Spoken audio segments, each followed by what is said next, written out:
Yes, we are live. We are live. Here we go. The Reentry Connect podcast. Yes, with the next level living with my guest today, Mr. Chris Smith.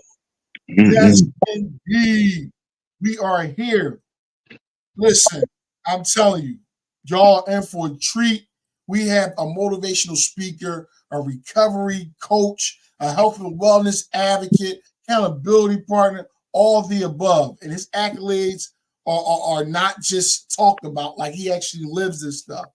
I'm here, like really, it's a privilege to really have him on this live because I know that from his story, you wouldn't even, just by looking at it, you wouldn't even know that he's been through the things that he's been through. So I know, again, this podcast is to bring awareness, is to make people be um, encouraged, Mhm. despite what you may have been through, despite what they may have said about you in the past, despite of what prison cell you may have been in, there's Mhm. still hope at the end of the tunnel. Thank you. So again, it's your host Keenan Hudson here with the Reentry Connect podcast. Hey, and Mr. Smith, Mr. Chris Smith. If you could go ahead, just give yourself a little introduction, man, and really tell the people, man, your journey of Uh-huh. what you've been through in life, man, and what you're doing now. Because I know it's powerful. Because I already know. You already know I know. But man, Come on, man. Come without on. further ado, yeah. Oh man, look how much time we got, Mr. Keenan. How Oh much man, time we got? just go until we Yeah, can't go yeah. no more, man. Well, listen, man. Hey, thank you first of all for having me on, my man. Look, grateful for the work that you're doing, man. Being a voice in your community, man. Look, and you making an impact. You making an impact and influencing others to do the same. So, thank you, Thank you. man. I watched you from afar, and I'm grateful now that we've got to connect, man. So, big ups to you and all that you do, man. Again, my name's Chris Smith. And I live in Tennessee, man. I'm a 44-year-old young man. Come on, man. I run circles around them boys. I'm 20-year-old. Oh, I'm just saying, man. I'm just saying. Got to keep it tight. But yeah, and I haven't been too many places. I've always been kind of stuck in a rural area. I've left and always come back. Um, it seems like it's always start over after start over. mhm. Born born in a rural area. Some people would say that I was born on the other side of town. You know what I mean? Across the tracks. We grew up. We grew up in a poverty-stricken area, man. You know, and I tell people all the time, man, we so poor, bro. We were so poor that there was and I showed people where we grew up at. I went back to the place. I showed people on LinkedIn, man. You can catch it about a couple months back, but there was five of us in the house, and we lived in a one-room apartment, and we had one bed. Yeah, so we would share. Sometimes, we would take turns in getting to sleep in the bed. So I tell people all the time, you know, Wow. I never got up and made the bed. Your boy got up and made the floor. You know what I'm saying? Like we got up and made the floor. And Yeah. we didn't have bowls. You when you had that the Cool Whip, the Cool Yeah. Whip container, Uh-huh. and that's what we eat out of. It had the orange ring around it. Ooh. Do you remember Yeah, that? yeah, I know what you're Have, talking about. have Right. the The cool orange whip. ring around it, man. Well, From yeah, go from ahead. yeah, man. So Uh-huh. that was our utensils. That was our dishes. Yeah, But yeah, and so the place that we grew up to, like I said, very poor, rough environment. A lot of dysfunction in my family. My father left when I was 4 years old, and my mother remarried. yeah. And that's where we were at in that dysfunction, exposed to drugs and violence growing up, even in my environment, And so when we went outside, when we went outside, to play, man, our plan was throwing rocks and getting in fights. You know what I'm saying? You know, uh, and that was it. Like that was it. And that's how we played. Really rough, brought up real rough, brought up to be tough. You had to be, Absolutely. man. You had to be. So, anyways, I got in a lot of trouble when I was a kid. You know what I mean? Just got in a lot of trouble. End up, I'll fast forward. Uh, 9 years old, took my first drink. 11 years old, snorted my first line of cocaine. My stepfather's one of his closest friends called me into the bathroom one day, and Mm. he was like, "Let me show you." He was like, "You know what this is?" I was like, "No." He said, "It's cocaine." He said, "Let me show you how to do it." So he rolled up that dollar bill, hit that line, gave it to me. I did the same thing. First time. Oh yeah. Hey, flight. I'm just saying. I'm just saying. Flight took me away. Took me away for a moment. You know what I mean? Yeah, yeah, yeah. Yeah, yeah. Your boy didn't like being there. Your boy didn't like being in that environment. We had to do what we had to do, even as a young kid, you know. But even the kid knows that this ain't right. You know what I mean? And it took me away for a moment. But anyways, that right there um, began a life that early of drug use, partying. I got sent off when I was um about to turn 15. I got sent off to a juvie facility, Taft. They're closed down now. And let me tell you something, man. That place was rough, bro. Wow. Wow. Oh, that place was rough, man. I've been to prison twice. All right. I've been to prison twice, but juvie, roughest place I ever been. Mm. Roughest place I ever been, man. I've never seen anything like it. But anyways, got out. I got out at 17, and uh, I turned 18 September of 98. Man, December of 1998, I was introduced to methamphetamine, and I found the love of my life. Love of my life. Crystal. Called her Crystal. Man, she was mean to me, but I never left her side. You know what I mean? And so my very first time, bro, my very first time that I used crystal meth was my first charge. Was my first charge. Like I said, we lived in a rural area. Wasn't nothing to do except get into mischief, find a little trouble. So we broke into a bunch of different places. Ended up getting caught, man. End up getting caught and getting my first little bid. And yeah. And here's the thing about that though. You know, you Yeah. think that you would think that when trouble happens and you're in Mm. the middle of trouble and you see the severity of your actions, Wow. that it would make you think, like, man, this isn't a good road to go down. Yeah, yeah, yeah. But here's what happened, Keenan. Here's what happened when I went into that jail, when I had my bag, you know what I'm saying, my little laundry bag, I had my bed, and my stuff, and they walked me through the gate and walked me down that little, it was on this, we called it East Side. We walked down East Side into the single cell population, and I hear my name. Everybody called me Smitty. I hear my name, Smitty, Smitty, Smitty. Hmm. You know, and I'm Yeah. like, and I'm like, You good. You good. okay, yeah, and Yeah. I'm like, man, this is where everybody at. Hmm. I'm like, this is where all my friends are. So it felt like home. Oh. It felt like home. Mhm. Where the place that I lived, the environment that I lived, the environment that I came from, that's Yeah. where everybody was at. Wow. So look, we was just doing our time, biding our time. And so here, right? So here I was like, oh man, we do, and I got 4 months, right? I got 4 months. They gave me a little 2-year sentence. I got 4 months, little slap on the wrist. They didn't care. That 2 years turned into 5, Keenan. Let me tell you, swear it did. Look, caught another charge. They put a little stack sentence on that, Wow. and they sent me to prison, 20 years old. I'm in prison. So Wow. I'm in prison at 20, scared to death. I go in there. Who do I see? What do you say? Man, everybody I know. Wow. Again. Everybody I know. You know what I'm saying? Like, so it was like a what they call that? A family uh Uh-huh. reunion. It was like a Family reunion. it was like a family reunion, man. Wow. Man just took me under the wing. I was like, man, this ain't so bad. This ain't so bad. And Kenan, listen, man.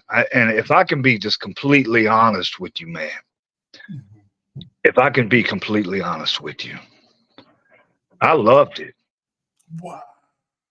I love it. You want me to tell you why, though? Wow. Because I really didn't have no family. I really didn't have no. I really didn't have any family out there. I really didn't have anybody to hang out with out there. You know what I mean? Like, I didn't have anybody. Yeah, yeah. And so I knew that when I went in there, they wasn't going nowhere. They were going to be there. I was going to be there. And this is what's sad, man. At an early age, right? At an early age, I knew that if I stayed in this lifestyle, that these were going to be the consequences of my actions. These were going to be the consequences of my actions, right? Mm-hmm. So I accepted them. I accepted them. Yeah, yeah.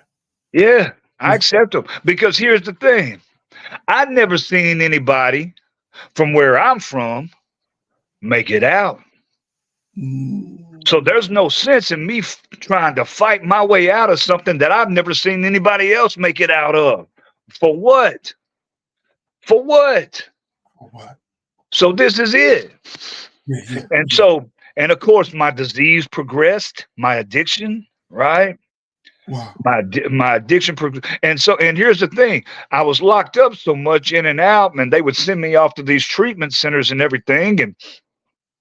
And here's the thing: I could live within the confines of those facilities because I knew what to expect from people, and I knew who they were. I knew the people because that's who I was. I didn't know these people out here in this world, and I developed a disorder. They diagnosed me with social anxiety disorder. Sad, if you will, for sure. Sad. And it is sad. It is sad. And because I didn't trust anybody. I didn't like the way that they looked at me. I didn't like that I didn't have opportunity, even if, right? Because I would get out and I would want to try to like maybe catch a job. Yeah, maybe try to be productive,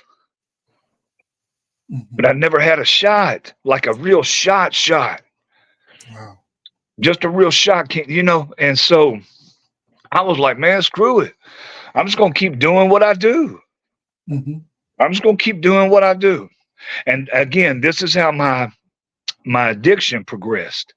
Okay. My addiction progressed from that 2-year sentence to that 3-year sentence, to that 5-year sentence, to an 8-year sentence.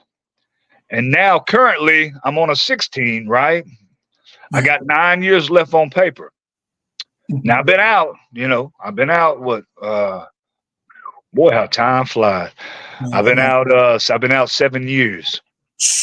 I've been out seven. Right? Yeah. Talking about, yes, congratulations. But and here's the thing, and let me fast forward. So I'm gonna fast forward. Yeah. A lot of in between all that and me trying to fight, thinking that maybe I'm fooling myself thinking that this is all life has to offer me. So I'm going to give it a shot. And then I fail, give it a shot. Then I fail, give it a shot. Then I fail. Right. To where I'm just discouraged and I want to give up. Right. To where I've got suicidal ideation, diagnosed with a mental health disorder, confused, disgruntled, angry, hate in my heart about why the community has this perception of me, because really I am a good guy. I promise you, deep down inside. But everybody wants to see the bad. And if they want to see the bad, what Scarface say? He said, he said say goodnight to the bad guy because this is the last time you're going to see a bad guy look this good. So he chose to be bad. So I made a decision. If this is the way that you're going to perceive me, man, then I'm going to be that guy. You're going to be that guy. I'm going to be that guy, man. Yeah, I'm going to be that guy. Yeah. And so I carried that. This last time, Keenan. So I'll get to this piece right here. I'll get to this piece. This last time when I was fighting this case, right? And my wife, she's in the other room. My wife had never been in trouble before.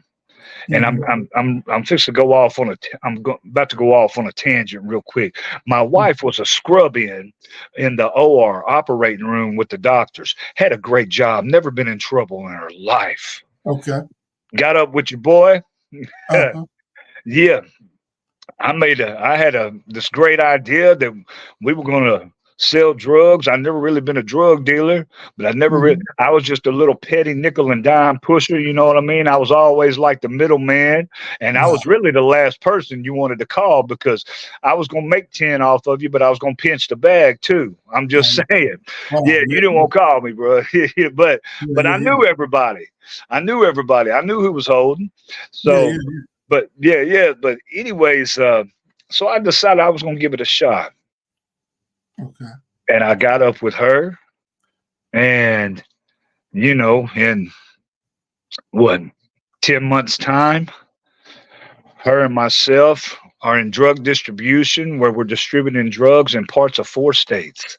Yeah, making $25,000-$30,000 a year.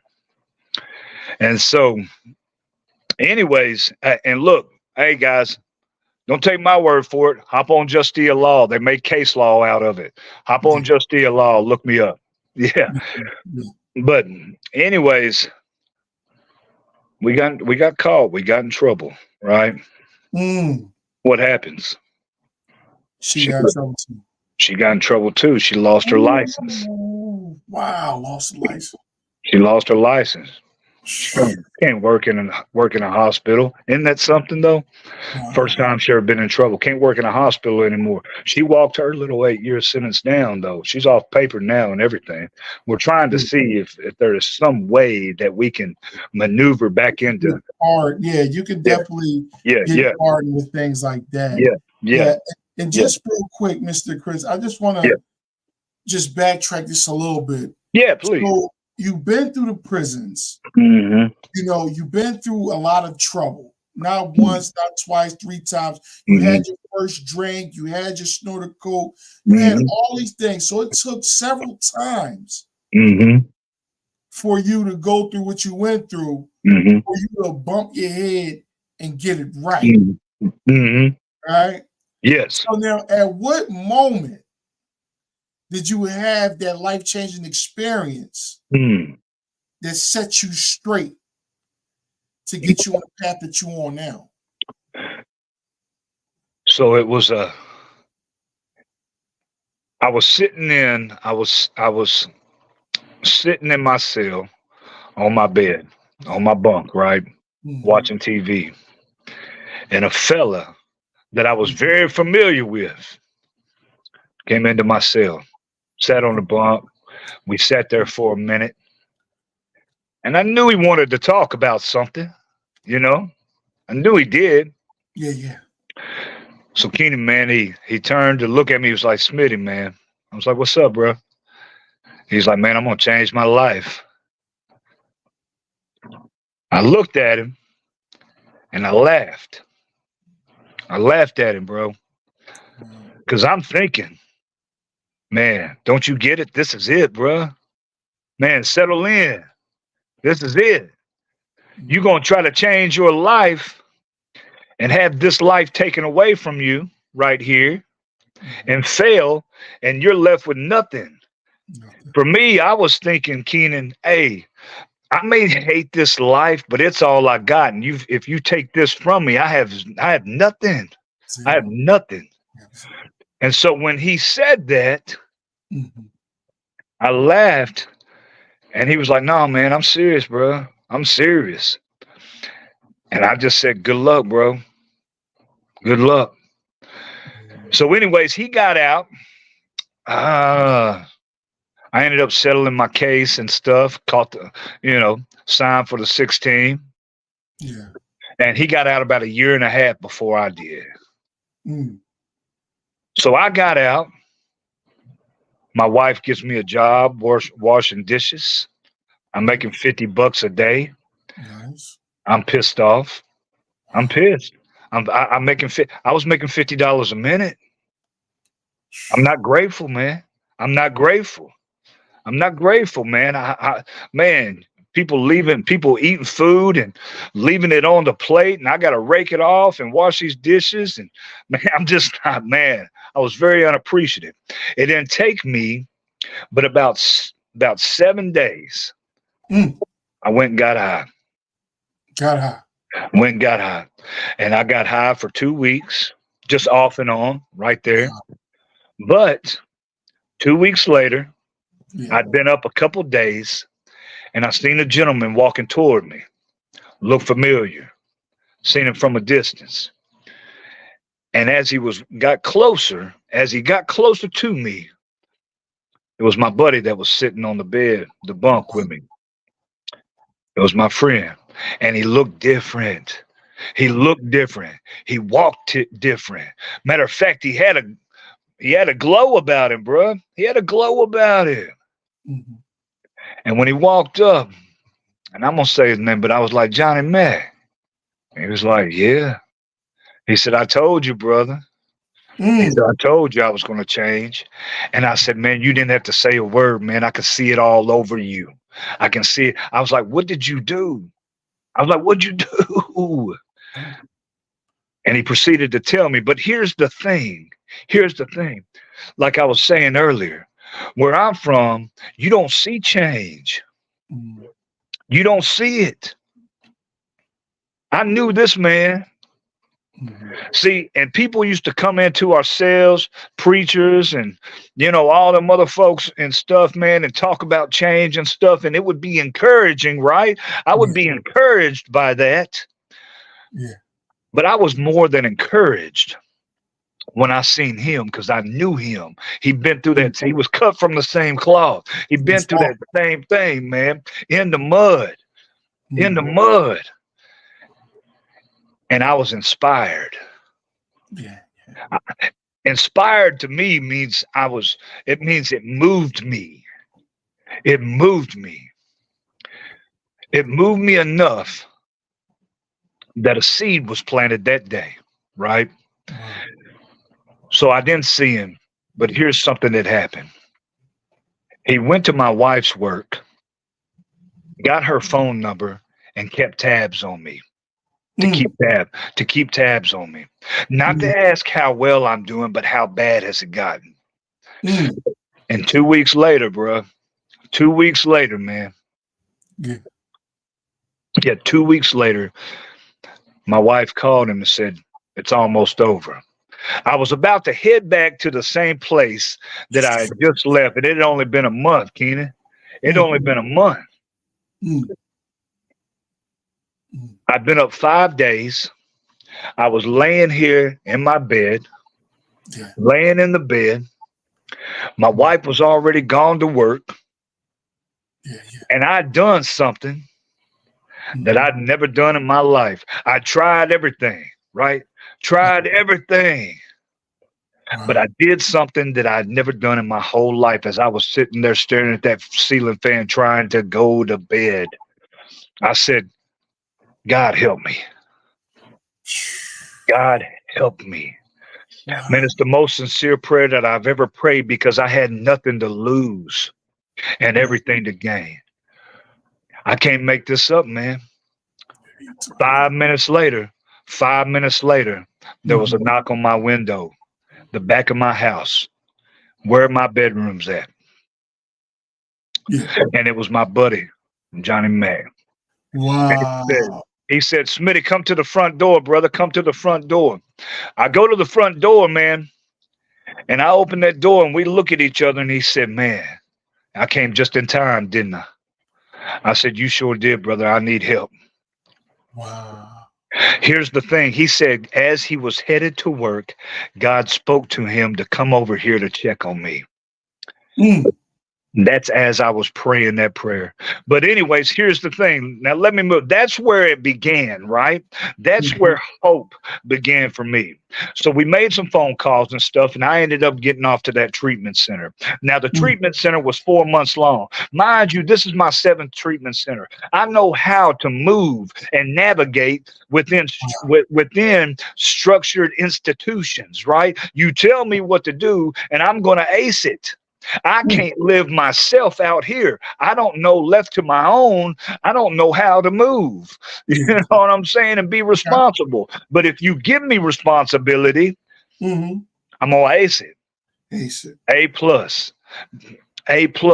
within a structured setting, because I can't structure it myself.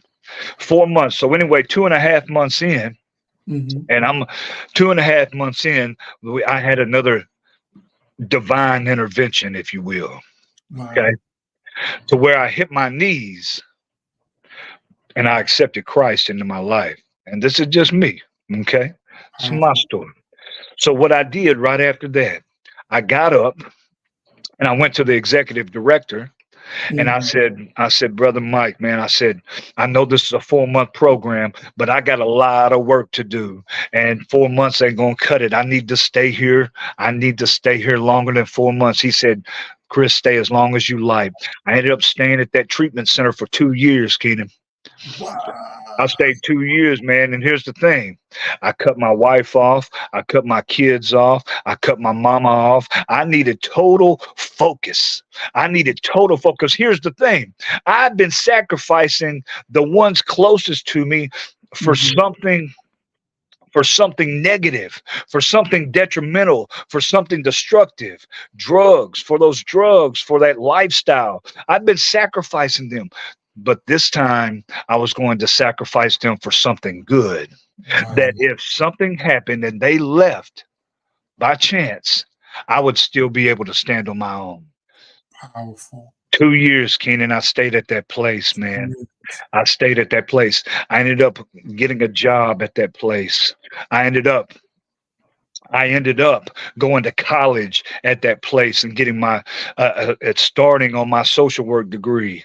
You know what I mean? I ended up, and here's the thing. When I made that decision, this is what happened. Since we got on here, Next Level Living, I sat in my room and I said, man, I want to go to the next level.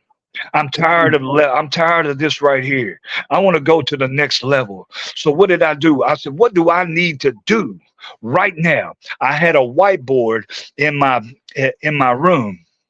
And I started thinking about every area of my life, every facet of it, everything that extended from me. And I wrote it down. And I come up with 12 life areas. And I asked myself, am I fit? Or am I unfit in these areas? God, show me. And every area was in shambles. Every piece of my life was in shambles, right? Yeah, I was unfit. And I said, God, what can I do right now?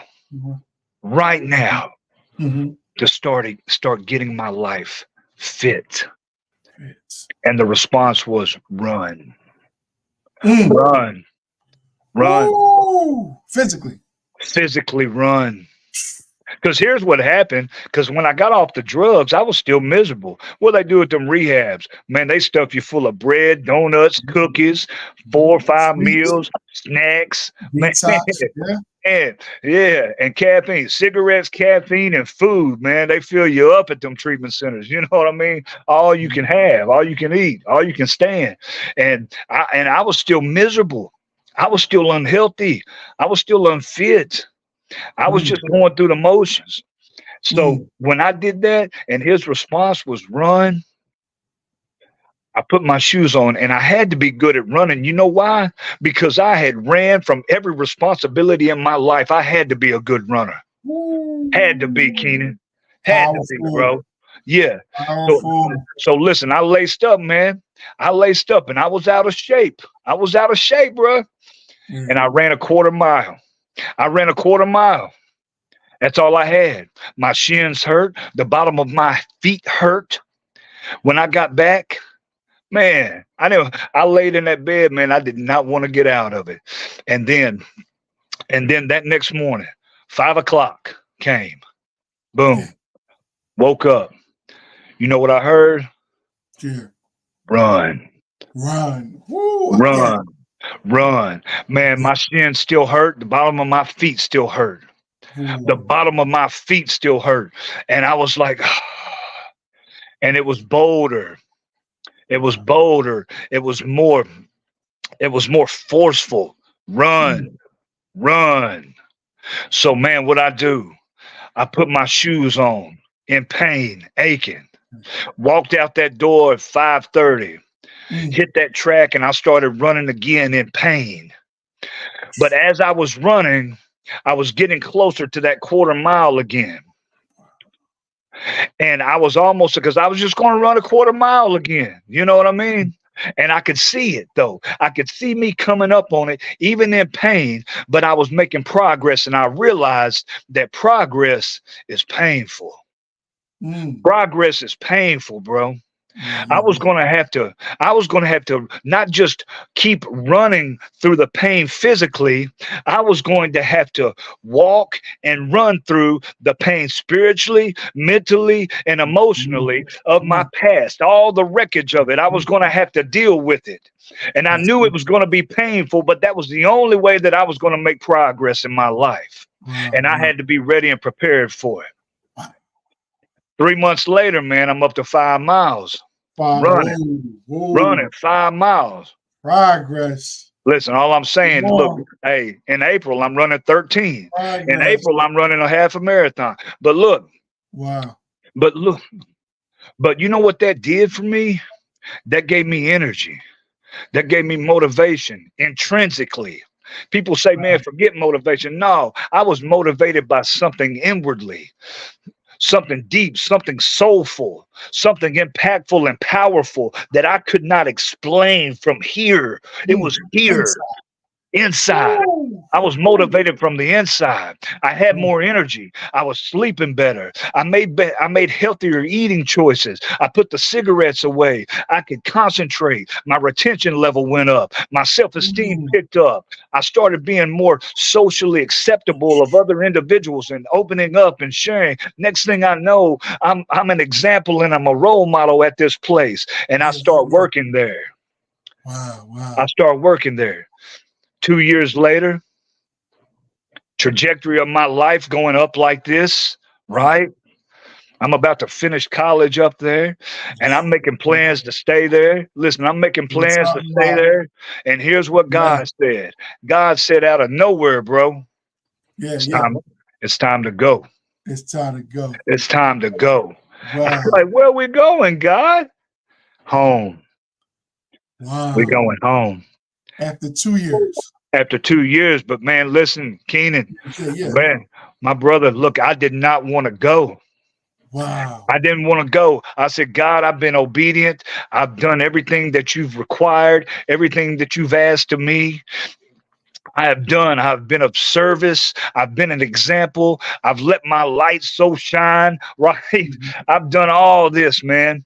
You know, I'm holding it down here. I'm holding it down. I got my life, like my life is together here. I am not. I said, I am not going to be obedient here. I'm not going home. I'm not going home, man. I said, that's where all my pain's at. That's where all my hurt's at. That's where all my anger's at. The people ain't going to give me a fair shake there. I'm not. I hate that place, and the people hate me. And his response was, that's exactly why you got to go back. Ooh. Before you can move, before you can go any further, you've got to go back and face this. You got to face it. See, and so after about a month, 4 or 5 weeks of wrestling with him on this, I surrendered to it and I moved home. And so I won't ever forget it. I was just telling somebody yesterday that when I got home, I was standing on the sidewalk close to downtown, and I looked up in the sky and I just put my hands up in the air and I was like, all right, God, I said, I'm here. What do you want me to do? What do you want me to do? And his response was the same thing. See, here's the thing. I gave myself time in the safety net of that facility without any distraction to really work on myself and build myself up and prepare myself for the rejections, Ooh. for the no's, for the setbacks, and for the Ooh. discouragements. Wow. I did. I did because I knew they were coming. You knew. I You knew knew. they were coming. And the side eyed and the Yeah. whispers and the doubters and the naysayers. I gave Yeah. my time so I wouldn't be angry, and instead of being angry, understood them. Mm. Even if they didn't know how to give compassion for people that had messed up Mm. their life, maybe they haven't really seen somebody change their life from that place. And I Wow. needed to be the one. That's powerful. So Wow. here's what I did. I got back there and I worked my tail off. I got me a job. I worked my tail off to get the Yeah. job.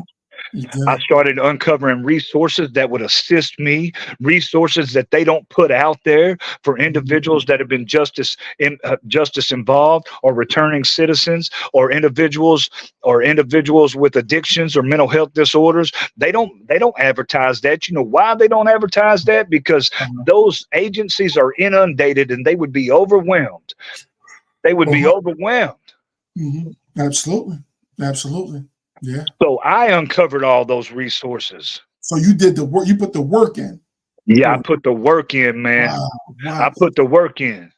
So, Yeah, quick question, Mr. yeah. Chris. So, you just explained so many things that a lot of people would definitely would stay in the shadows about. You know, you Hmm. admitted to your addiction. You admitted to the things that you were going through, all the challenges, all the downs and the pitfalls that you fell in. But however, you found out and came to your senses and said to yourself, "Hey, I need help. Hmm. I need help." Hmm. You went into a recovery house. Here it Hmm. was supposed to be a 4-month situation, but it turned into 2 years. Hmm. But here it was, you applied yourself Hmm. due to the seeds that were planted in you, due to the past, letdowns and the things of your environment. You decided that you did not want to be a product of your environment anymore. Hmm. And the only time you were going to return to your environment was through change within Facts. yourself. You Hmm. see what I'm saying? And then on top of that, you didn't go back judging others. You Hmm. didn't go back pointing the fingers Hmm. at people that are in the situation that you once were in. Hmm. Instead, you went back being the change you wanted to see in the environment that you was in prior to you changing your life. Hmm. That's very profound because you just shed a lot of light, especially when it comes to addiction, when it comes to being surrounded by the negative influences. That's such a common trait that goes on in the world today. And the light that you shared with people, Hmm. it is definitely, I know for a fact, there's people watching right now that it definitely hit home. It Hmm. definitely encouraged them. It Hmm. definitely inspired them to Hmm. say, hey, if he can do it, I could do it as well.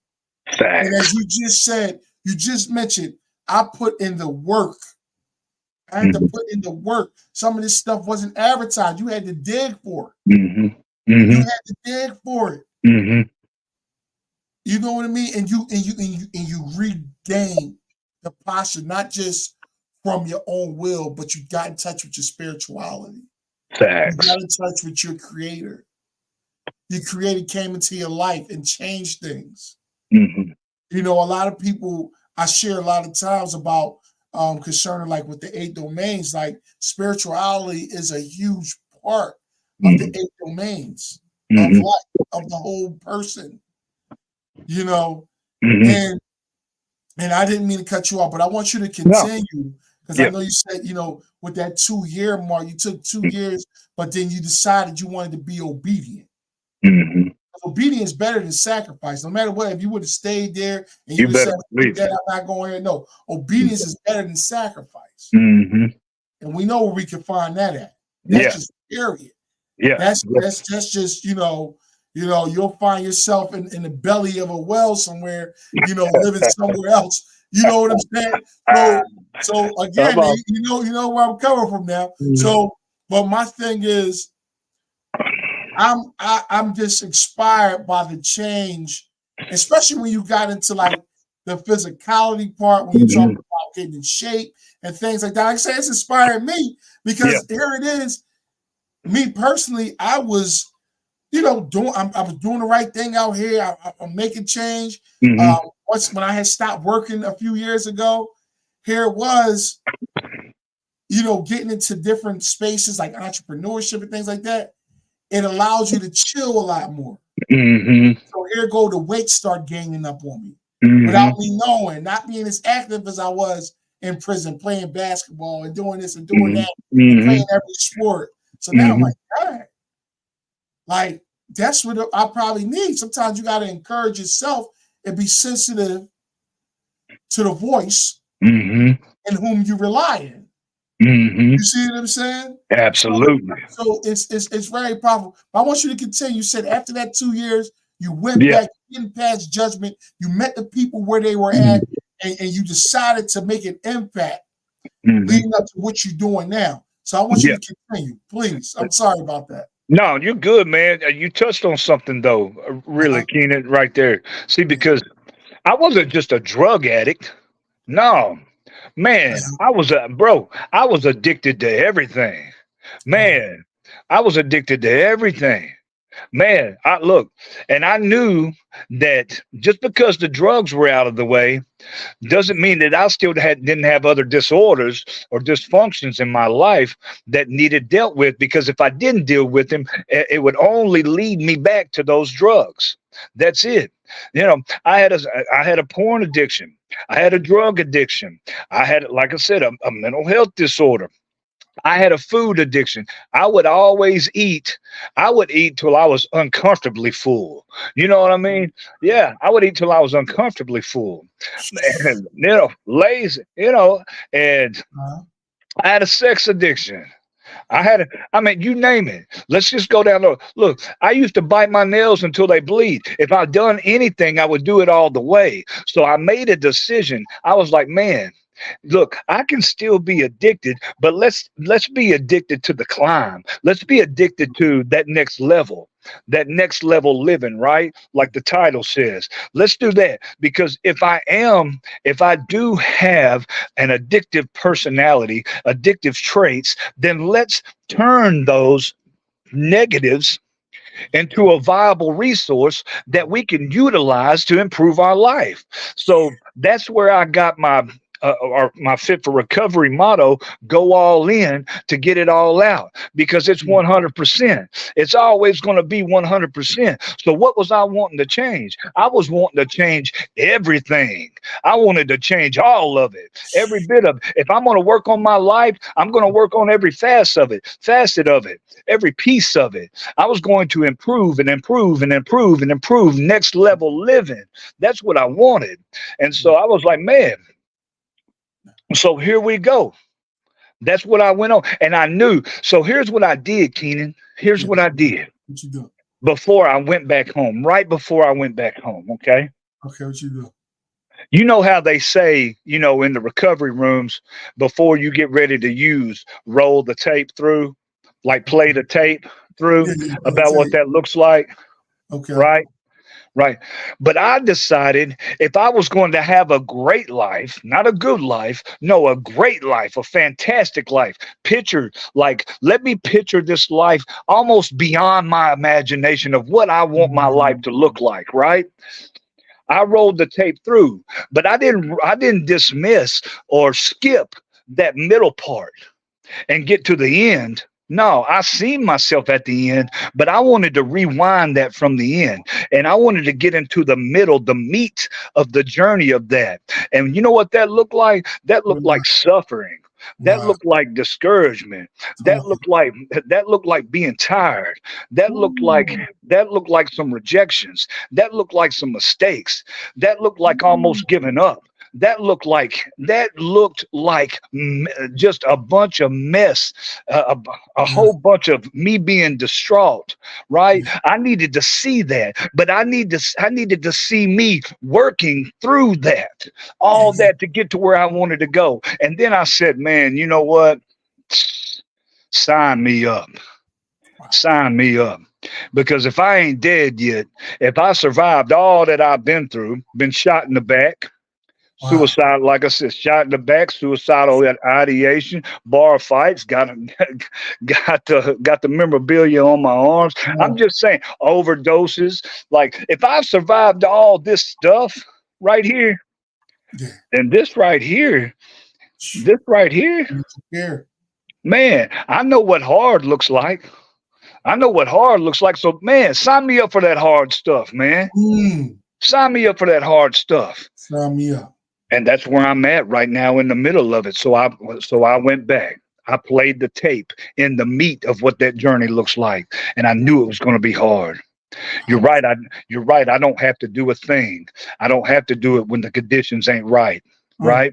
But I choose to, because all the conditions aren't going to fit into the life that I want to easily walk through. No, I know it's going to be difficult. I know it's going to be tough. And I Yeah. know sometimes it's going to be lonely. Nobody else is going to be around. But what are you doing when nobody else is around, right?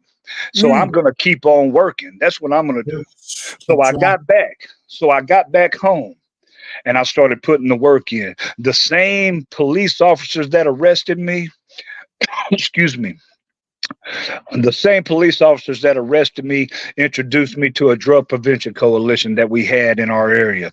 I started going to those meetings, Mm. volunteering where I could, asking churches and Rotary clubs and American Legions if I could come and talk, asked if I Yeah. could go to the school and speak. I even asked if I could go into the jail. They thought about it for 3 months, but then I got a recommendation from the drug investigator, and they said, "Yeah, come on in."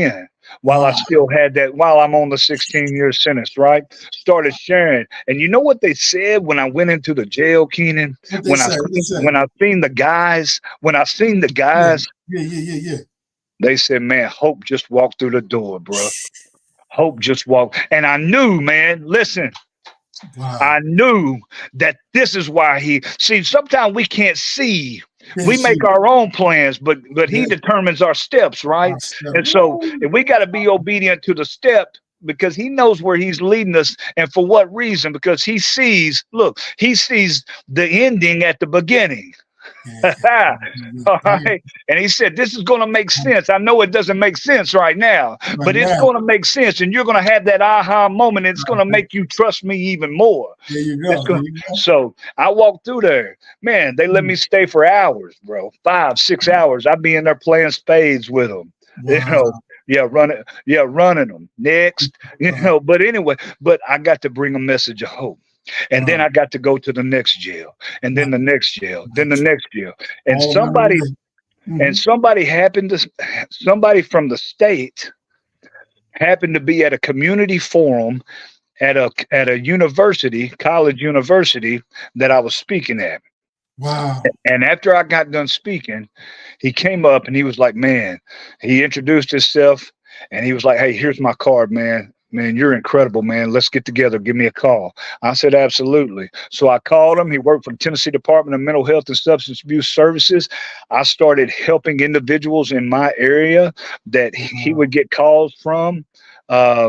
And I would go speak to them that if they were struggling with a substance use or mental health disorder, and he would call me and I would go speak to him. Well, anyways, he took a promotion within the department, and the director, shout out Dr. Monty Burks, man. Shout out Dr. Monty Burks. Okay, Monty Burks. Yeah, shout out Dr. Monty Burks. Inspirational dude, man. He'll be at the reentry conference speaking, guys, in April. Be there. Yeah, so anyways, he asked that fella, he was like, you got anybody in mind? And he said, I know just a person. And so I took a job. I ended up getting the job as a peer project coordinator, where I overseen building up recovery capital in 10 counties. in the Wow. in the northwestern region of my state, right? Wow. Oh, bro, yeah, yeah, and we increased it. I brought in 2 treatment centers. Yeah, we got 2 treatment centers established, 3 recovery boards. We implemented and sustained three reentry programs. You know, all volunteers from the community. The churches were giving us buildings to do IOP. You know, it's incredible. It's Mm, incredible, and we built it up. And we mm, got to build it up, create recovery capital for individuals that were returning back in their community from either treatment mhm, or mhm. incarceration. And Wow. so what we did, everything that I did when I got back home, Yeah. uncovering those resources, right, Mm. helped to streamline that process for those individuals returning. Because what do we do when we get out? Mm. We look around and say, "What's next? All right, What's what do we next? do now? What do we?" And it's discouraging, especially for individuals that are in rural areas where all the resources are dispersed and they operate in silos. Wow. Man, no. So Wow. my job, my mission was to connect those resources for those individuals that before they got out, they would be set up and streamlined so they wouldn't be confused, discouraged, or distraught. Mm, So mm, we could increase, recovery capital in our communities. And wow. that's what I did. And Wow. one of those things, and one of those other things Yeah. was our recovery court. We were the last 5 counties in our judicial district that did not have some type of alternative court sentencing or pathway for individuals with mental health or substance use disorders, right? Uh, in our judicial in our state, last 5 counties. The individual that was going to run for judge because a seat came open heard that I'd changed my life. That individual that was running for judge used to be my defense attorney. Wow. And he needed to see it for himself. So he set a meeting up. And when he seen it, he said, "I can't believe what I'm seeing." Wow. And he was like, "Man, you've inspired me to run one of my platforms where is recovery court or recovery." He said, "If I get it, what do you think? Can we start working on recovery?" I said, "Absolutely, brother." So Absolutely. Governor Lee, the governor of our great state of Tennessee, appointed him judge. And we got together and he said, "You ready to run it?" I said, "Yeah." He offered Mm, me the job. Make a long story short, man, I took the job. took the job. Now I'm program director of Wow. our 24 Judicial District Recovery Court. And we just started this. I started in July, but we got it up and running in October. Here's the other thing. Here's the other thing.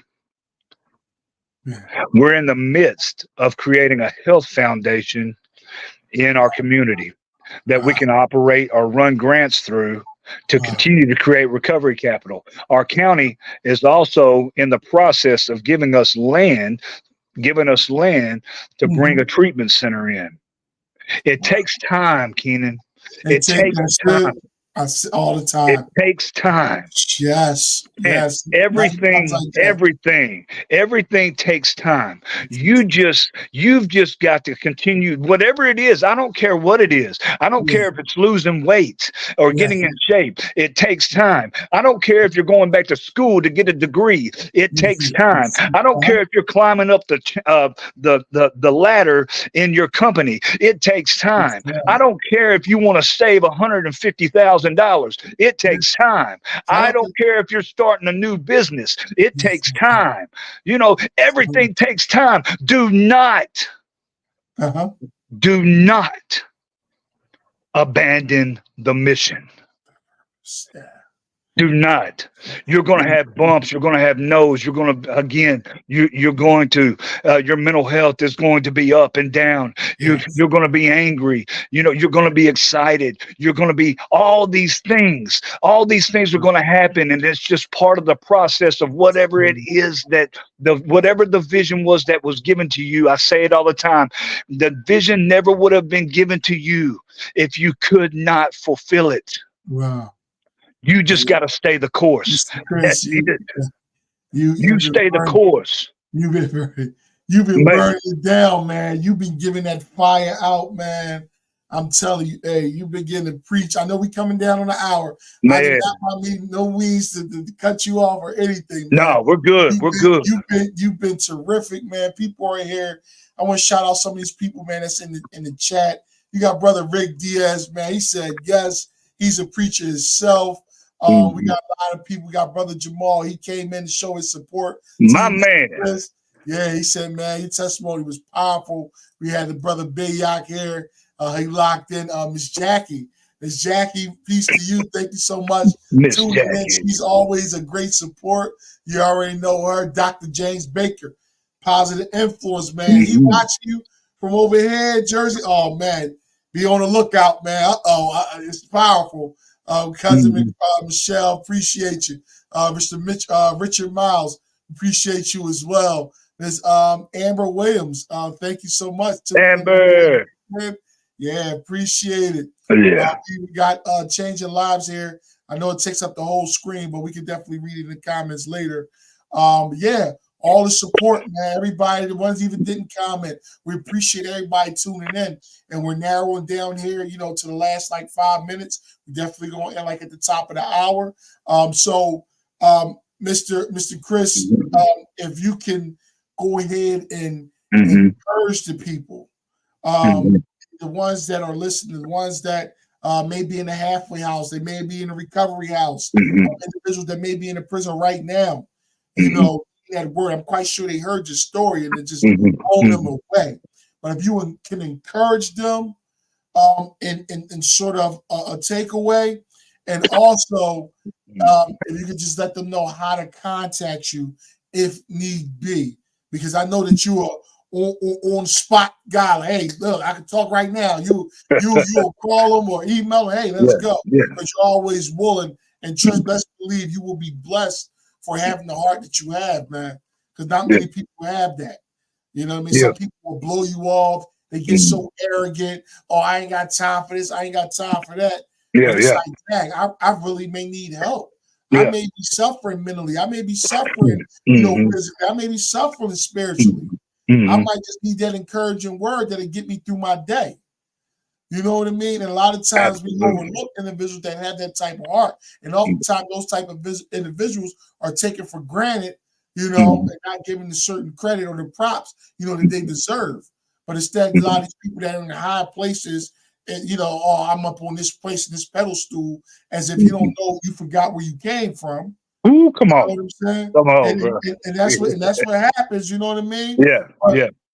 We got the last 3 minutes now, but if you could just encourage them and you can just go ahead and take us out with how they can contact you. Yeah.